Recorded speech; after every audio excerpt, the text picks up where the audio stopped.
पाहताय JB TV news. बातमीत सत्यता हीच आमची ओळख। अस्वच्छ व्यवसायाचे प्रमाणपत्र न मिळाल्याने हजारो विद्यार्थ्यांची शिष्यवृत्ती धोक्यात। मनपा आयुक्तांकडे निवेदनाद्वारे मागणी। धुळे शहरातील गरजू विद्यार्थ्यांच्या शिष्यवृत्तीचा प्रश्न ऐरणीवर आला आहे। साफसफाई आणि आरोग्यास धोकादायक असलेल्या व्यवसायात काम करणाऱ्या पालकांच्या मुलांना केंद्र शासनाच्या मॅट्रिक पूर्ण शिष्यवृत्तीचा लाभ मिळावा यासाठी गुरु गोविंददासजी विचार मंच आक्रमक झालाय। या योजनेसाठी पालकांना अस्वच्छ व्यवसायाचं प्रमाणपत्र सादर करणं बंधनकारक आहे। शासनाच्या 2021च्या निर्णयानुसार हे प्रमाणपत्र देण्याची जबाबदारी महानगरपालिकेची आहे। मात्र धुळे महानगरपालिका प्रशासनाकडून हे प्रमाणपत्र वेळेवर मिळत नसल्यानं शहरातील तब्बल 198 शाळांमधील हजारो विद्यार्थी शिष्यवृत्तीपासून वंचित राहण्याची भीती निर्माण झाली आहे।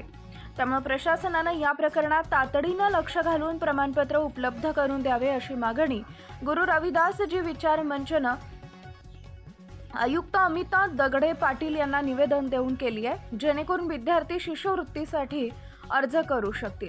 मुख्य संपादक जतीन बोरसे, गुरुदासजी विचार मंच या मार्फत धुळे शहरात महानगरपालिकातर्फे महाराष्ट्र शासनातर्फे एक शिष्यवृत्ती मिळते।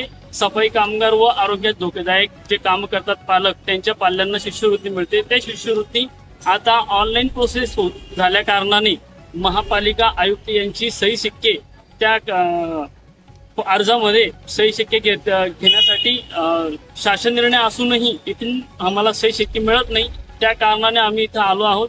सही शिक्के न मिळाल्याने विद्यार्थी त्या योजनेपासून वंचित राहतील ही आमची मागणी आहे की त्यांनी आम्हाला त्वरित प्रमाणपत्र आणि सही शिक्के द्यावे, जेणेकरून धुळे शहरातील जेवढे बी 198 शाळा आहेत त्या शाळेतील कमीत कमी 700 ते 800 विद्यार्थी या अनुदानासाठी अर्ज करतात आणि ते ह्यापासून वंचित राहू नये म्हणून आम्ही त्या आयुक्त साहेबांना आज हे निवेदन देणार आहोत। आपल्या परिसरातील महत्त्वाच्या बातम्या पाहण्यासाठी आजच आमच्या जेबी टीव्ही न्यूज चॅनलला YouTube वर सबस्क्राइब करा आणि बेल आयकॉन प्रेस करा।